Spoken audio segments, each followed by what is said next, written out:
미국 보험제도와 보험의 혜택이나 의료 시스템에 대한 학습과 더불어 정기적으로 건강을 점검하고 치료할 수 있는 것들을 미리 해결하는 것이 좋습니다.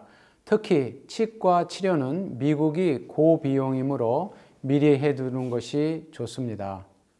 그리고 이민 절차와 정착이 잘 마무리되고 미국의 현지 보험에 가입할 때까지는 한국의 의료보험을 현 상태로 유지할 것을 권해드립니다.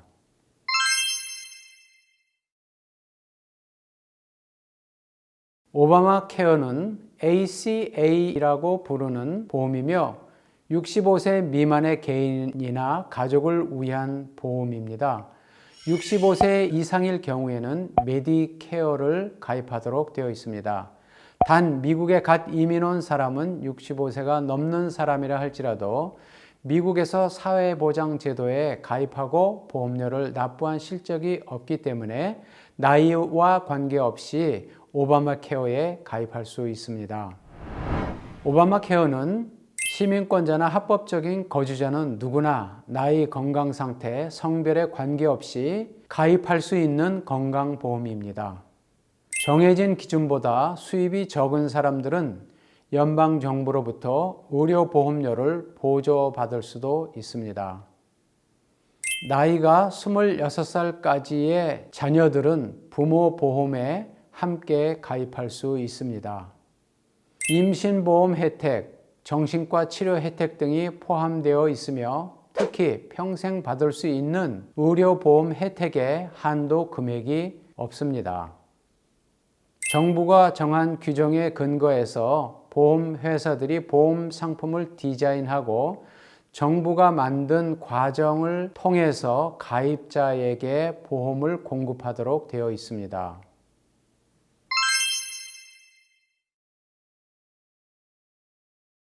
플랜별로 월 보험료와 가입 부담금의 수준이 다르며 가족의 소득 수준에 따라 보험료 보조금을 받을 수 있고 가입자 부담 지원금도 받을 수 있습니다. 가장 등급이 높은 플래티넘 플랜은 기본적인 본인 부담금, 디덕터블이 면제되며 보험회사와 가입자의 코인슈런스 부담은 90대 10입니다. 이 플랜은 가장 높은 먼슬리 보험료를 내지만 실제 보상받을 때는 가장 적은 부담을 내게 됩니다. 골드 플랜은 플래티넘 플랜과 마찬가지로 기본적인 본인 부담금이 면제되며 보험회사와 가입자의 코인슈런스 부담은 80대 20입니다. 실버 플랜은 $2,000의 기본적인 의료 본인 부담금, 즉 디덕터블이 적용되며 보험회사와 가입자의 코인슈런스 부담은 70대 30입니다. 언급한 플랜 중에서 실버 플랜은 가장 기본 플랜이 되겠습니다.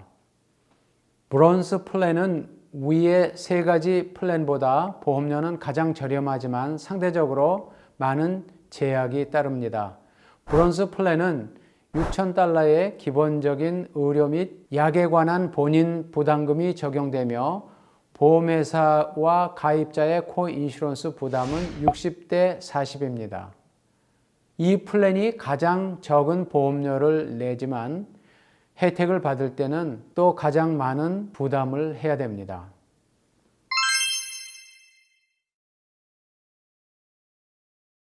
정부가 지원해주는 플랜은 두 가지가 있는데 첫 번째는 Advanced Premium Tax Credit 또는 APTC라고 불리는 이 혜택은 연방 빈곤소득 기준의 130%까지의 저소득층의 경우 메디케어로 건강보험료의 전액을 지원해주고 연방 빈곤소득 기준의 130%에서 400% 사이의 소득자들에게는 소득에 따라 정부 보조금을 지급해주는 플랜입니다. 2020년 커버리지를 위해서 지원받기 위한 소득 수준은 2인 가족의 경우 16,910불부터 67,640불의 소득이며 4인 가족의 경우 25,750불부터 10만 3천불의 소득입니다. 또 다른 하나는 코스트 쉐어링 리덕션 또는 CSR이라고 불리우는 엑스트라 세이빙 혜택입니다. 위에서 언급한 APTC가 가입자가 부담하는 보험료의 부담을 줄여주는 것에 반해서 CSR은 치료를 받은 후에 가입자가 부담해야 하는 디덕션이나 코페이나 코인슈런스 등의 out of pocket 부담 비용을 줄여주는 것입니다. 이 비용 절감 혜택을 받기 위해서는 소득이 연방 빈곤 소득 수준의 100%에서 250% 수준에 해당되어야 하며 실버 플랜에 가입되어야 합니다. 예를 들어 더 저렴한 비용을 내기 위해 브론즈 플랜에 가입하면 이런 혜택을 받을 수 없습니다. 가입자가 부담하는 보험료는 같은 타입의 의료보험이라 할지라도 각 주마다 다르고 또 보험회사에 따라 다르며 가입자의 나이에 따라서 각기 다릅니다. 더욱이 보험 가입자의 소득에 따라서 가입자가 부담해야 되는 금액은 다르게 마련입니다.